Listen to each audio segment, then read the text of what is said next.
God is unfair. In this world, where the outcome of one's actions is determined by a roll of a dice, some people find happiness while others don't. Sayaka thinks that she's part of the second group. The odds are not in her favor yet. In the first scene, she enters her office. She works as a property agent. Right away, we are convinced that she is part of the second group indeed. Her boss calls her out as she walks inside and yells at her in front of the whole staff. It seems like she's used to injustices like this. In the evening, she walks home, where no one is waiting for her. No family, no neighbor. In a small, comfortable apartment, she eats alone. She's a 30-year-old woman and feels as if life has passed her by. She finds it very simple to explain everything in her life thoroughly, but drifting into sleep, she sees something nearly impossible to explain. In a dream, it's snowing outside and she's walking home. When she gets near, she finds a young man collapsed on the pavement, slowly getting covered by snowflakes. She goes near to check on him. There is a chance that he's not even alive in this weather. But once she gets closer, he wakes up and straightens himself. Sayaka, scared by this sudden movement, stumbles and falls. She could be anybody, but once she sees his smile, pure and innocent, she begins to calm herself. The boy gets closer and asks her to pick him up. He's extremely hungry and even half-jokingly assures her that he's a well-raised man. She looks at this boy, completely unknown to her but still trustworthy, asking for a shelter like a stray dog, laughing at his silly joke, and she starts to laugh uncontrollably too. As she smiles in her sleep, the dream continues. She's preparing some noodles for him in the kitchen. He takes it in an instant, not even waiting for it to get softer. This might look clumsy or childish, but in a dream where everything is possible, she says that he makes it look delicious. Stranger then politely expresses his gratitude and prepares to leave. But as he does so, Sayaka realizes that this unusual visit is near its end and her life is going to get back on its ordinary rails. Sadness engraves on her face, so she decides to stop him, pointing at his dirty hair and offering him to take a shower. The boy takes this as a miracle, some favor from the gods, and cleans himself while Sayaka drifts into sleep watching a TV in the living room. The morning breaks, and she's woken up by the smell of breakfast. Thinking that the dream has not ended yet, she opens her eyes, becomes completely conscious, and realizes that she's awake. The dream is gone, but there's somebody in her house. Confused by this alteration of reality, she enters the kitchen and sees the same well-mannered kid making breakfast as he thanks her again for yesterday. She's taken aback by this completely. She checks herself first, then her room, and finally she sees his things stored neatly on a floor in the living room. Yesterday's visit was real. They go on to have breakfast, and suddenly, sitting in front of him, smelling the food that he made, a single tear drops from her eye without her even knowing. She hasn't eaten homemade food for a long time. Her mother used to prepare food for her, but it's been a while now since she eats food straight from the convenience store. This meal seems normal, but for the first time, she feels as if food can heal. So again, a sudden sorrow hits her when she sees how this boy is preparing to leave again. She stops him, asking where he's going, and after his eloquent silence, she offers him to stay. The reason for this is, of course, the food that she would like to eat again. However, her expressions suggest something more. The boy is left without words. His ability to move is taken by this offering.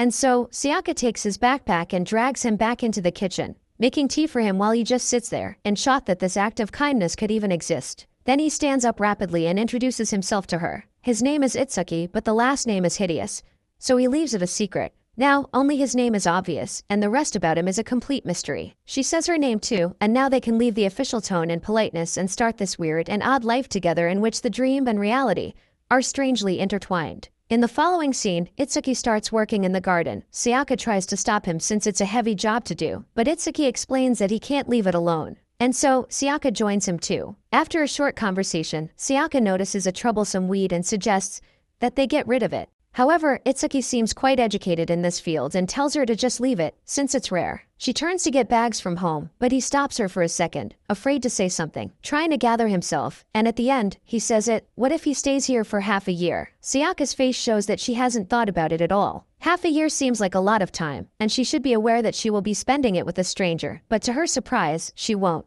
She says that for now it's okay, and she leaves him outside, smiling widely. After a while, she checks the calendar and notices that her birthday is in exactly half a year. She shares this unusual coincidence with him. For some reason, she lies about her age and asks how old he is, but he decides to keep this detail a secret as well. Nonetheless, this atypical life continues, and even her coworkers notice the change in her. Now she can't wait to go home, and her steps taken towards his house become lively. She's finally happy to arrive home. In the next scene, Sayaka walks inside her apartment and gives him 50,000 yen for living expenses and food. But he needs much less than that. The two begin to talk about their finances, which Sayaka has a lot of, and suddenly Itsuki tells her that he will accumulate his own pocket money. He found a job at a convenience store near the station, and he has to go now. Before leaving, he tells her that, since he'll be working the night shift, they will only see each other during this time. But he'll still prepare her breakfast and lunch every day. Everything's working out well. Back at her job, people are starting to even look at her differently because of the meals she's carrying. That day she has an overly reactive and difficult client, throwing temper tantrums and pounding at the table. She tries her best to work with him, but it's impossible, and her boss takes over eventually. This is the first incident in her new life, and it seems like everything's back to normal. She returns home with the same attitude as before, but suddenly she passes Itsuki without noticing him. But Itsuki does notice her. He gets near and, seeing that she's not well, takes something out of his pocket and gives it to her. It's bath salt, a present for her. Sayaka's mood skyrockets in an instant. It's an ordinary present, but still, she continues walking home, energized and happy, gratified by the fact that someone cares for her. Flashing through time, it's March, and Itsuki calls Sayaka from outside. She drags herself out of the house, and her jaw drops when she sees him, standing by two bicycles. He says that it's a present, and so they go for a ride. Sayaka tries to know what their destination is, but Itsuki is a man of secrets. Nonetheless, this is a kind of experience she's never had before, riding through places that she never visited before. Eventually, they reach a meadow. Itsuki suddenly takes out a camera and starts taking pictures of plants there, taking some stems off of the butterbur plant since it's growing in the wild and it's free compared to supermarkets. So Sayaka collects them too, and they prepare them back home.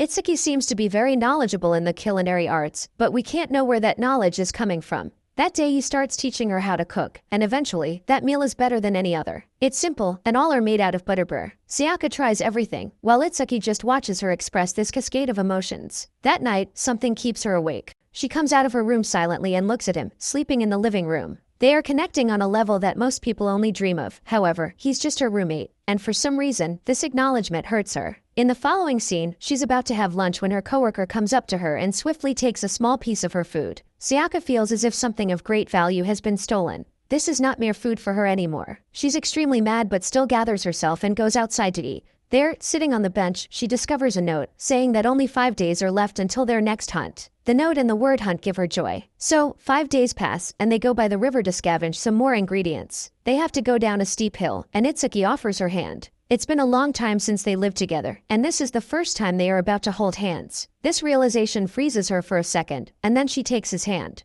They take a glance at each other, knowing that food is no longer the only medium of their connection. This time they collect long stamen chives and prepare it with pasta back home. As time goes on, she learns a lot about plants and food from him. April comes, and they arrive at their next destination. Sayaka gasps from excitement when she sees a meadow full of flowers. They take pictures of dandelions, clover, red clover, and yellow shamrock. Sayaka mentions that she used to make crowns from them in childhood, so she kneels and tries for a while. Itsuki sneaks up to her from behind with a crown already made, puts it on her head, and takes a picture of her once she turns back. He keeps taking pictures of her as if she were some rare plant that didn't want to be put on camera. They get back by the evening, still talking about the flowery valleys when suddenly Itsuki mentions that flowers bloom in summer too. She stops her bicycle for a moment and looks at him, asking him in her thoughts not to disappear, not to vanish like a late-night dream. Summer represents his departure from her, but now she wants him to be there next spring too. In the following scene, it's a normal day at her job. She's showing an apartment to a client. Nothing unordinary, however, suddenly he tries to get intimate with her. Sayaka pulls back and stops him. When she arrives back in the office, her boss comes into the room, talking slowly with a judgmental and irritated tone, saying that a certain client said that her communication was terrible and impolite. All eyes are pointed at her when, out of nowhere, she decides to fight back at last. She looks up, raises her voice courageously, and calls him out on never listening to her part of the story. This stumbles him, leaving him speechless while everyone sighs in relief that finally, somebody has stood up against this man. She walks back home proud of herself that day, stops by a bookstore, and grabs something. In the next scene, after Itsuki goes to work, Sayaka enters her room, takes out the book she bought, and flicks through it. We understand that it's a botanical book, full of plants that they encountered or are about to encounter in the future. Everything that's connected to Itsuki seems interesting to her. Then comes May. They are crossing a river when Sayaka notices a cress. She's becoming more and more competent in this matter. She notices something else and runs towards it, but slips on a slippery stone and gets her foot in the water. They go back to the shore, and there, Itsuki offers her his handkerchief to warm her foot. Sayaka's surprised that he has a handkerchief, but he tells her that it's a gift from his coworker. He turns back to wash something in the water, leaving her drawn in her thoughts. It's most likely from a girl. There's no denying that, and for the first time, she feels jealous. That day, when Itsuki leaves, she takes the handkerchief from her shoe and puts it in the washing machine. She reads her book in solitude or just watches it since her thoughts are not letting her concentrate on anything. Eventually, the thoughts win, and she goes out looking for his store. At last, she sees him, working alone, but suddenly a coworker comes into sight. They seem to be quite fond of each other. This picture hurts her eyes, but she doesn't go back. She walks inside and is greeted by Itsuki, who doesn't notice her but still says welcome. She hides away and observes this girl. Itsuki comes up to her, and we understand that his last name is Kasukabe. He goes into a storage room and looks back at her warmly. Suddenly, she looks over to Sayaka too. For a moment their eyes meet, and Sayaka turns back swiftly, trying to get to the door as soon as possible. Itsuki cuts her off and stands by the doorway. They stare at each other for a moment, but Kasukabe fails to come up with words, so she leaves, running to her home, feeling betrayed. He's much more intimate with the girl he works with than with her, who sheltered him. Itsuki catches up and tries to understand why she's here at this time, but Sayaka's mad. When she tells him why, Itsuki manages to justify it. They have to share that kind of information at work. After these words, the disagreement is over. He leaves his bicycle for her to get back home and tells her that he won't be able to work if she doesn't go home safely. This must be proof that Sayaka's much more valuable in his eyes. But riding back home, she's still contradicted, feeling guilty and mad at the same time. She still doesn't know anything about this man. The next day, while eating her lunch, she's staring into the air, still thinking about yesterday. Her coworker asks if she's going drinking with them after work. Sayaka hesitates a little, but eventually, she agrees. In the next scene, they are all at the restaurant. She tries the food and realizes that her standards for food are much higher than anybody else's. At night, one of the coworkers is trying to walk her back home, but Sayaka's refusing constantly and fending off his every attempt as if she were taken. But the man makes up a story and tells her that his friend resides near her house, so he tags along. When they come out of the subway station, Sayaka notices that they just passed Itsuki. She turns back, and Itsuki looks at her for a while. Then his gaze shifts to the man, and he approaches him, asking Sayaka who he is. He doesn't buy this made-up story either and shoots a dominating look at him, and eventually tells him to go by taxi. And so, after he leaves, they go home quietly, knowing that something's wrong between them and that they have to talk it through. Itsuki goes to the kitchen right away and starts doing the dishes. He makes some remarks, calling for an argument and disagreement. And so the disagreement comes. They argue about the man at first, but soon the handkerchief is mentioned too. Both think that the other has no right to speak or to be jealous. That's because they both like each other. They are both angry that despite their feelings, the other is holding back, spending time and resources on someone else. But only one of them is drunk, so Sayaka tells him that only she has the right to speak because she is the one who likes him. Itsuki is struck. He just stands there with his eyes wide open, while Sayaka continues explaining her actions from the other night. Finally, she apologizes and says that they are only roommates. She goes to her room, takes off her jacket, and realizes that she must make it right, so she goes back. Itsuki is still standing dumbfounded. Sayaka explains herself. She is drunk, and this is the only reason she's saying this, so Itsuki should forget about it. But these words prove to be a trigger. Itsuki explodes. She can't just plant a bomb like this and then ask him to forget it, especially when he's been trying so hard for so long to repress those feelings toward her. So there it is. They both like each other, and after Sayaka asks for the reason for this repression, Itsuki decides to do something long overdue, to eliminate the distance between them. He kisses her, and now she's the dumbfounded one. They wake up in the same bed the next morning. They go under the blankets and express their feelings once more, making sure that yesterday wasn't a dream. That day, they kiss goodbye rather than nod politely at each other, and Sayaka runs to her work out of excitement. She's sure that they'll spend the summer together and then countless other summers that will follow. So June comes. In her office, Sayaka discovers a ticket for an exhibition of a famous Ikebana artist. This is an opportunity for them to finally go somewhere as a couple. So she takes two of them home and shows them to Itsuki. But Itsuki passes. He only likes plants that grow in the ground. He says sorry, but going to his night job, he doesn't realize that Itsuki just wanted an ordinary date. Flashing through time, it's already August. Itsuki calls Sayaka from the garden and shows her the flowers of the skunk vine, the plant that they decided to spare and not get rid of. And so, they pass the time and talk about this seemingly ordinary thing outside. The calendar shows that only 7 days are remaining till her birthday, the 15th of August, the day when Itsuki should leave her apartment according to their arrangement. 7 days go quickly. It's her birthday, and instead of happiness, suddenly she remembers that agreement and gets nervous. She rushes back home that day and is even more terrified when she sees no light in the house. She walks inside warily, looking for Itsuki, but he's nowhere to be found. His things are still in the living room, but there's no sign of him. Sayaka turns around to check the kitchen and sees a birthday cake. She gets closer to it, thinking that maybe this is the last piece of food he ever made for her. But suddenly lights are on, and Itsuki is behind her, wishing her a happy birthday. Sayaka needs some time to sink this in and feel extremely joyful. Lighting the candles, he sings to her, congratulates her once more, and Sayaka makes a wish. After they slice the cake, Itsuki gives her another present, a new illustrated botanical book. Itsuki says that he was happy to see her excited about plants, and since her birthday comes once a year, an expensive present like this is allowed.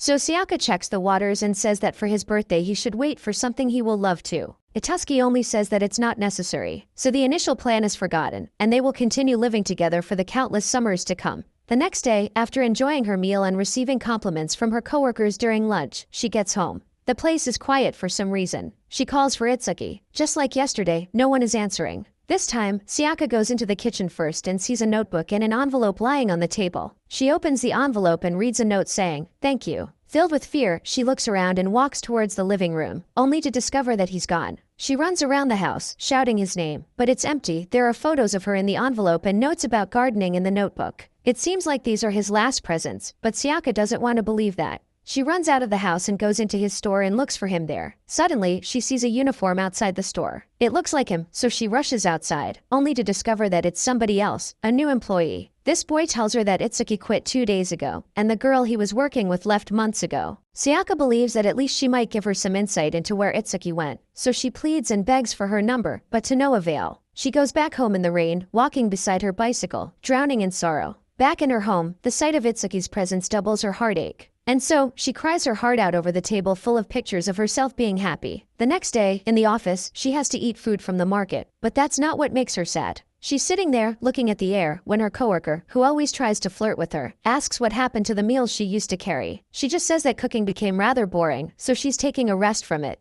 The man states that it's okay since she always ate food from convenience stores anyway. If anything, she's returned to normal again. And she realizes that it's true, everything's back to normal. But there's only one exception. Thanks to the time spent with Itsuki, she now knows what happy days are made of. She should learn how to spend her life like this all over again. How to cope with the lifestyle of a loner. But one day she sees Itsuki's coworker in the subway and follows her. Suddenly her phone rings and Sayaka overhears a conversation between her and someone. They arrange a date for next Wednesday at 7 p.m. She follows her that day too, afraid that she'll see Itsuki meeting this girl. But suddenly she enters the police station and tells the officer that a woman has been following her. She points to Sayaka, and in the next scene, she has to explain herself in front of the officer. She continues to deny everything, but when the policeman presents enough evidence, she breaks and tells him that she's looking for a person. She explains her actions truthfully and sincerely. Emotions win her over. She starts sobbing but keeps on talking to him. She doesn't cry from fear of the law, but because this is the first time she's saying this out loud. Eventually, the officer gives her a warning and calls her mother. Sayaka pleads with him not to do it since her mother got remarried and she doesn't want to trouble her new family, but to no avail. In the next scene, her mother comes by the police station, and they go home. The first thing that her mother is worried about is the mess in her house, and Sayaka tells her that it's fine, everything's okay, and that the house is not usually this messy. It's like she's talking more about herself and the chaos in her life than about her apartment. Suddenly, as if she found herself guilty of this, her mother takes her hand, apologizes to her, and invites her to spend New Year's Eve with them. In the following scene, she's having lunch with her coworker. He tries to start a conversation somehow, but everything reminds Sayaka of Itsuki. A coworker asks her what kind of food she likes, and so she starts telling him the names of the dishes that Itsuki made as if she remembers all of them in detail. Finally, after making sure that she's free, he asks her politely to go out with him. Sayaka apologizes at first and then takes an unusually long pause. Pictures from the time spent with Itsuki conquered her mind.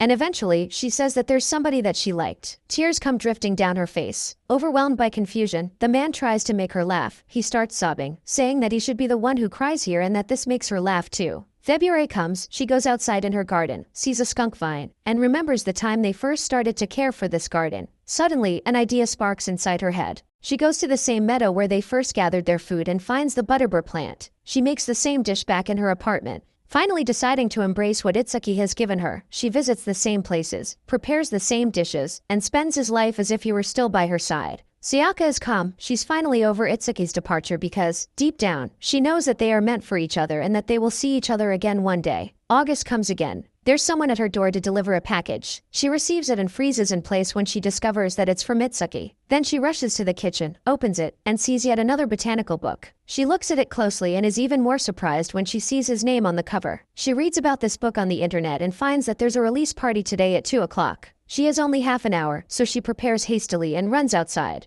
She enters the building and overhears conversations regarding Itsuki. It seems like he is the son of a very famous Ikebana artist, the one whose exhibition he refused to go to in the past. Then she enters the hall, and amongst the crowd, she sees Itsuki, well-dressed, talking to some people. Everything, including Sayaka's heartbeat, slows down. She takes one step forward but stops when some girl approaches him. Before she can recollect the courage to go up to him, Itsuki's called to make a speech, so he ascends the stage. What he is about to say will change Sayaka's whole perspective on the past. Itsuki says that everybody expected him to follow his father's path, and he thought about it too. However, he discovered that it wasn't what he wanted to do. He ran away from his house, went astray without any destination, and while working a part-time job, he discovered his path. Now he is grateful for that period in her life because it allowed him to believe in himself once more. Hearing these words, Sayaka, overwhelmed by all this information, just leaves the building. Slowly walking through streets and recognizing plants, Sayaka understands that one should teach another person the name of a flower if he or she intends to break up with them.